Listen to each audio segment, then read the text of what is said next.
Deion Sanders may have experienced his welcome to college football moment thanks to the NCAA. He got slapped on the wrist with 11 violations, but they're not as serious as some people make you think they are.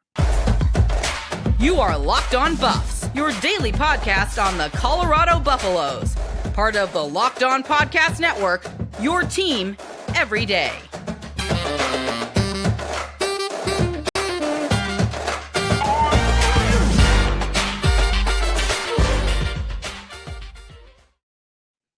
Welcome to Locked On Buffs. I am your host, Kevin Borba. Today's episode is brought to you by FanDuel. Make every moment more. Right now, new customers can get $150 in bonus bets guaranteed when you place a $5 bet. Visit FanDuel.com/LockedOn to get started. We're also brought to you by the Locked On Podcast Network.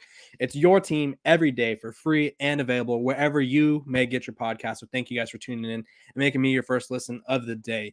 Colorado is on the receiving end of 11 NCAA violations, and I think this story was reported by the USA Today, and by tomorrow, it's going to make it seem like Colorado is going to get the death penalty. And I'm here to tell you, this is as big of a no deal as anything could be. I would say it's less than ideal to get any sort of violation or any sort of trouble, but things like this happen. And it was reported in the article that they were all minor.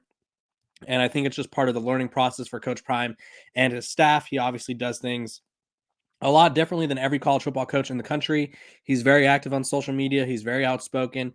And I think there's a couple of lessons in these violations that he probably learned. I was trying to hold in a cough there. It didn't go well. But yeah, so let's dive into the violations, because I think a lot of people, when the story gets out and gets reported even more, it's going to be like, oh my goodness, he's like, they're going to compare it to like the Connor Stallions stuff at Michigan, or that's how they're going to make it seem. It's really not a big deal. I just wanted to talk about it and kind of go over why it's not a big deal. And so the first one was a transfer portal violation.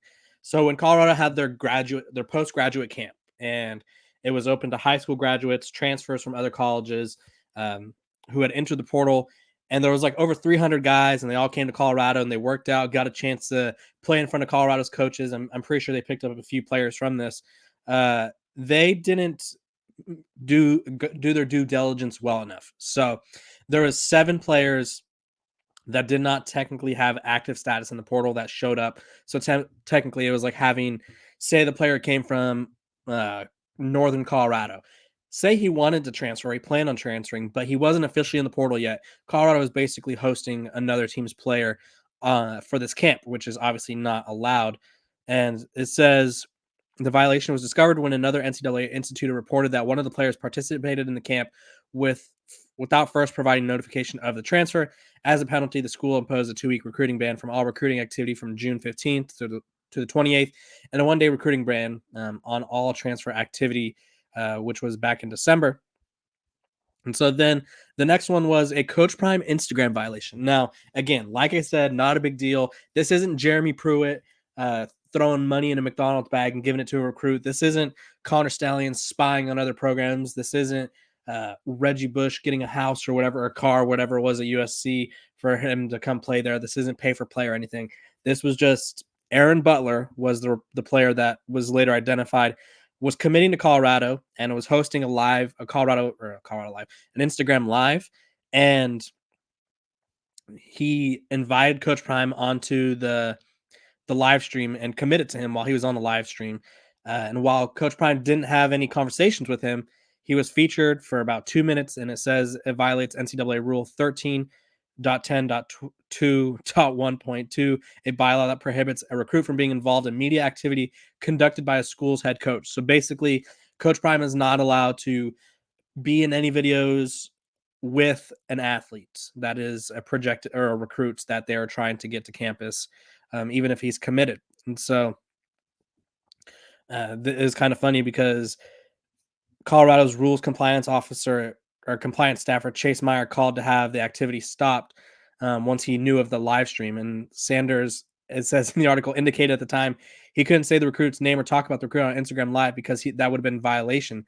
So he knew that it was a violation, and I just don't think he knew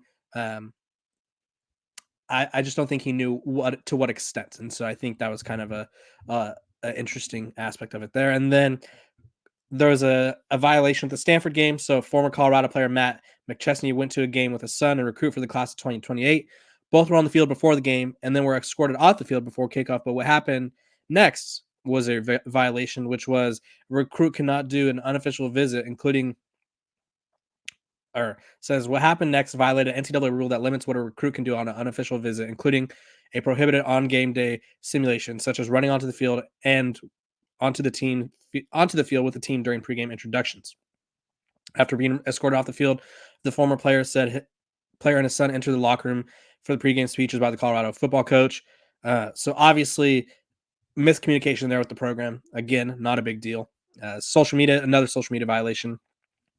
So his social media team, Sanders' social media team, Coach Prime's team, posted an image on Twitter that showed a spreadsheet of recruiting prospects, which violated another rule which prohibits a school from publicizing recruits before they officially sign with the school. And then there's another Instagram violation where basically it violates voluntary workouts, prohibits recording players' participation in such workout for the purpose of reporting such information to coaching staff members or other student athletes. So the activity would have been permitted had the video not been posted to social media. So basically, they had a non-sanctioned, or not a non-sanctioned work. It was a voluntary workout that they recorded and used as a social media high video, which is not allowed. And then some other game day stuff. And I'm not going to dive into everything here. I was just trying to kind of get through all this. But one of the things that stood out was a high school coach submitted an academic transcript for a transfer recruit, Josh Kelly, even though Josh Kelly, this is a Washington State receiver, had not entered the transfer portal yet.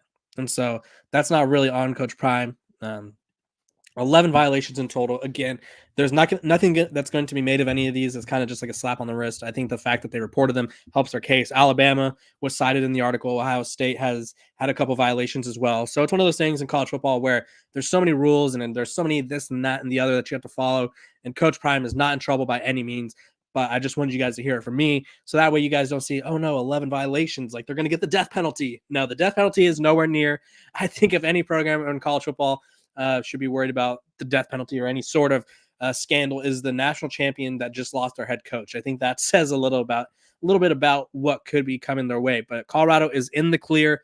They have some notes to take and some learning to do about what they can and cannot do. When we come back, I'm going to be talking about how to properly use Sheduer Sanders and the rest of the Colorado quarterback room.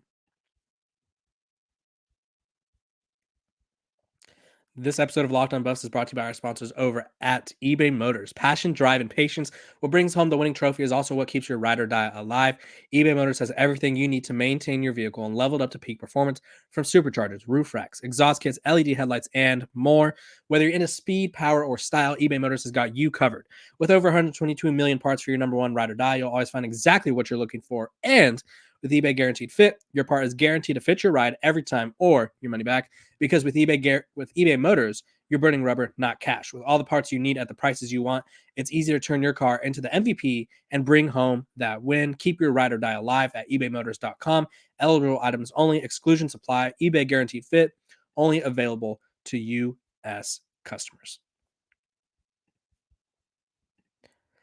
Welcome back to Locked On Buffs. I appreciate you guys for tuning in, making me your first listen of the day. We're free and available wherever you get your podcasts. I know you guys are looking and talking about everything in between. It was just one of those things where the biggest discussion about Colorado right now, because of all the military training, or one of the bigger discussions, is the quarterback situation. Now, obviously, there's no Sheduer Sanders is losing his job discussion, except for one crazy tweeter, or I guess it's an X post now, or a yeeter, or whatever you want to call it, the XEETER post. The yeeter, I think is what it's called, or the yeet. Either way, Colorado brought in they brought in two other quarterbacks. They have Ryan Staub, and then they have Sheduer Sanders. What the backup quarterback situation is, I don't know. I think Ryan Staub should have the advantage. He knows the playbook somewhat. He knows the offensive scheme and personnel better than the other guys. But these other guys bring something different. And there's one guy in particular that I think can help Colorado win games, even if he's not the starting quarterback, and that is Walter Taylor. So Sheduer Sanders is going to be the top quarterback in the Big 12. I think he could be a top quarterback in the country. I don't know what their run game situation is going to be like. I've been saying over and over again that they really need to add another running back. They really need to figure out a way to bolster this run game to make it more of a threat to offenses. So that way Shedeur is not having to drop back 40 times a game. And that way he's not having to take hits. Now, the offense line's better. I think realistically, they had the worst offense line in college football last season, and he still put up astronomical numbers. If this group is just average, I can't even wait to see what he does. Excuse me, I had to get that second half segment sip. Shout out Spencer over at Locked On College Football. But yeah, he had a very poor offensive line and was still putting up numbers. Imagine the numbers he could put up when he's protected better. Imagine the numbers he could put up when the play action actually works, when other teams have to respect the run game. I think realistically, the run game is still a work in progress, and I can't wait to see a healthy Alton McCaskill. I can't wait to see the three-star freshman Michael Welch. I can't wait to see Charlie Offerdahl get some snaps or reps or whatever it may be. Dylan Edwards, two-sport athlete Dylan Edwards. He's on the track team now, so shout out to Dylan for accomplishing that feat because not many people are able to do that in the college level by any means. But there's another way to utilize the run game, and I think that's Walter Taylor. And this is a situation where I think if Walter Taylor is the third string quarterback, I think if he is the fourth string quarterback, I think if he is holding the clipboard and he's one of the guys signaling plays in the lime green vest or whatever it may be, I think he could still have an impact for this team. And I think it's in the run game. I think it's in a wildcat. We could call it the Walter Cat. I think he's drawn a lot of comparisons to Cam Newton because he's 6'7" or 8. And he has a huge arm. Now, the problem with Walter and the reason that he didn't see the field at Vanderbilt was his accuracy. And so if he works on his accuracy, he will definitely have a role. And this could help him for next year in 2025, kind of solidify himself as a front runner or a kind of contender, or 2 years from now, as a starter once Shedeur leaves. And so I think the best way to manage this quarterback situation, because obviously there's one quarterback on the field at all times. Sheduer's that quarterback. He's not only because he's one of the best in the country, but because obviously he's returning. He knows the offense. He's the best player they got outside of Travis Hunter. Shedeur needs to be on the field, but that doesn't mean these other guys don't have impacts.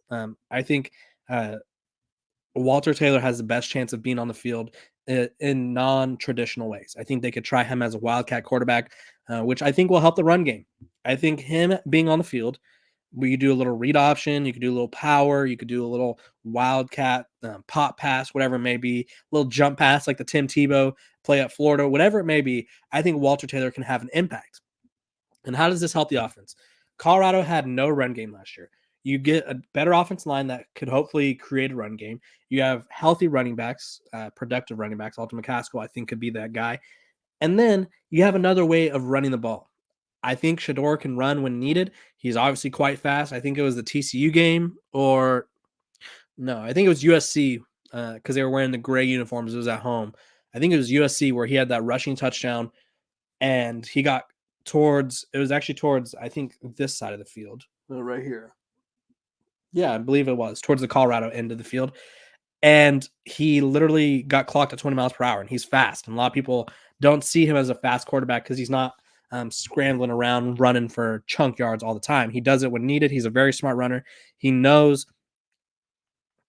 when's the time. He knows when and where is the right time. But you don't want him running. You don't want him taking unnecessary hits when you don't have to. And not that you want Walter Taylor taking unnecessary hits, but if Walter wants to roll in this offense, I would gladly tell the coach, if I were him, I'd be like, hey, give me the rock. Let me run. Because you know what? It opens up the offense even more. He comes in, defenses are going to know, okay, this is the running quarterback. This is their running threat. And all of a sudden, boom, you hit a play action pass. You do a RPO where Walter's reading whoever, and all of a sudden you hit an open Jimmy Horn over the middle of the field or a LeJontay West or whoever it is. I think Walter Taylor could have a role in this offense. I think Ryan Staub should still be the backup, but that doesn't mean that Walter Taylor or even the Wade twin, I think Destin is his name. I'm going to keep mixing them up because I'm really bad with twins. Yes, Destin Wade. I think he could have a role too. I think Walter's more of a dual threat than Destin, but that doesn't mean that he also can't have a role. I think the thing with Destin, and this is kind of what I've been reading on him, is I've been talking to people who cover Kentucky and stuff, and they think a move to tight end is imminent for him. They don't think quarterback is his future. Now, I don't think Coach Prime and anyone's going to take that chance away from him. But again, if he doesn't see a clear path to tight end, he has the athleticism, he has the size, and maybe that's a way for him to get on the field. So there's a way for all these quarterbacks to get on the field next season. There's a way to establish the run game. There's a way to kind of get more playmakers the ball, which is a perfect thing to do when you're an offense that obviously has a lot of pressure on them to produce every single drive. Even if the defense improves, you know that Colorado offense is still going to have to produce every single drive just to keep them in the game or give them leads and help build momentum. When we come back, I'm going to be talking about the latest in Colorado recruiting. But first, a quick break.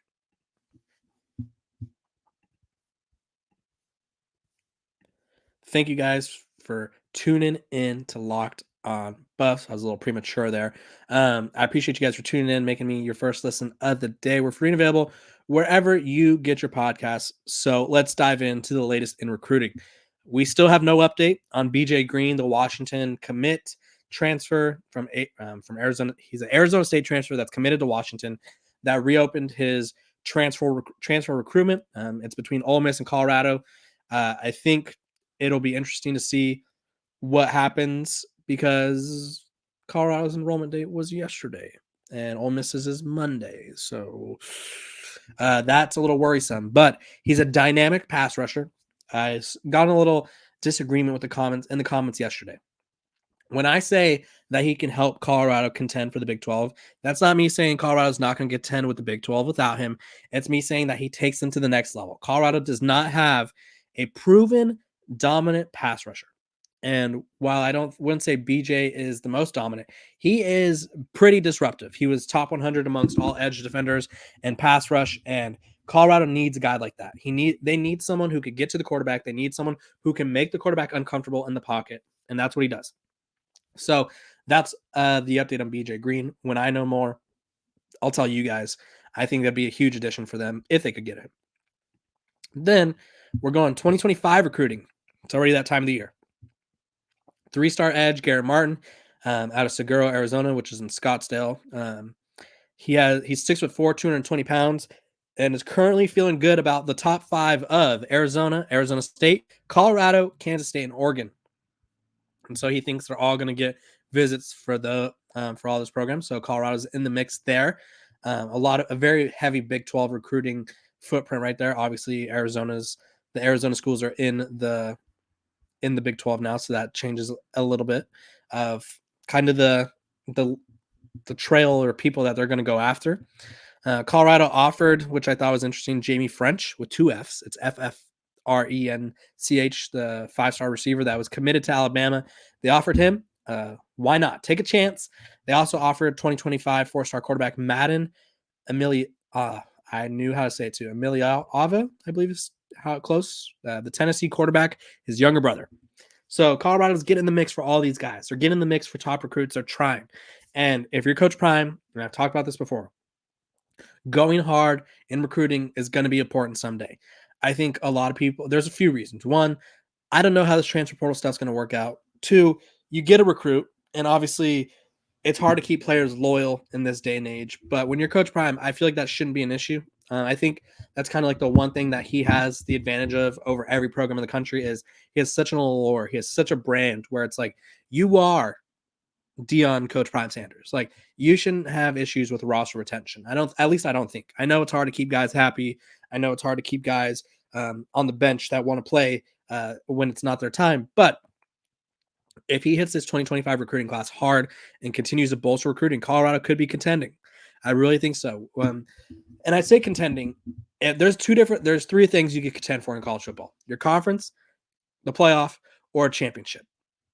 Some teams are contending for a conference title. Some teams are contending to make it to the playoff, and some are contending for everything. Right now, I would say Colorado is realistically contending for the conference title. Obviously, with the expanded playoff, that means they'll be able to contend for the playoff. But I don't think right now, unless they make a lot more additions on the defensive side of the ball, that this is a championship caliber team yet. Now, there's still a transfer portal window in the spring where they can get more defensive guys. But We know to win a title, you have to have a roster that is made up of 51% blue chip recruits, which is 4 and 5 stars. Colorado's not near that threshold yet. It takes a few years. Michigan had one of the lowest blue chip ratios and they won the title, and it's going to be a thing. It's been a thing since 2011. No team since 2011, and go Google the blue chip ratio and you'll see, has won the title with less than 51% or 50% of the roster being 4 and 5 stars. And so I think it'll be really interesting to see how this roster works out for Coach Prime. Because if this team doesn't work out in 2023, maybe he does have to adjust the strategy a little bit. I think this is a very much instance of him building and buying in right now on this team in particular, because it's got a son, it's got sons, it's got a son, Travis Hunter, and it's like they could compete in the Big 12. I really think they can, and I think he's going all in on this season. But what about the future? Obviously, a lot of these transfers have multiple years of eligibility. But again, you need to recruit at a high level. You need to develop guys. And are they going to do that after this year? Does this year work out? Does he continue to try the transfer portal thing? I think he should lean a little bit more recruiting and kind of sprinkle that in to help bolster the roster. But we'll see how it works out. You guys comment below what you think the most efficient strategy is. Don't just say whatever his strategy is, because we can't. Sometimes things don't work, and it's okay. When I was a kid, I tried doing a backflip into the pool, and I hit my back on the swimming pool. Sometimes things don't work. I could do a flip now into the pool, but that doesn't mean I didn't learn throughout the process of like what not to do and what to do. I appreciate you guys for tuning in every single day, making me your first listen of the day. We just hit 4,600 subscribers. I appreciate you guys. Let's get to 5,000 by February, middle of February, we'll call it. We're going to have some great guests coming on. We're going to have Scott Proctor come back on. We're going to have so many more people come back on. It's going to be a great experience. We're going to be talking about all things Colorado football. We'll dabble in some basketball, and I hope to see you guys tomorrow. Have a great Thursday.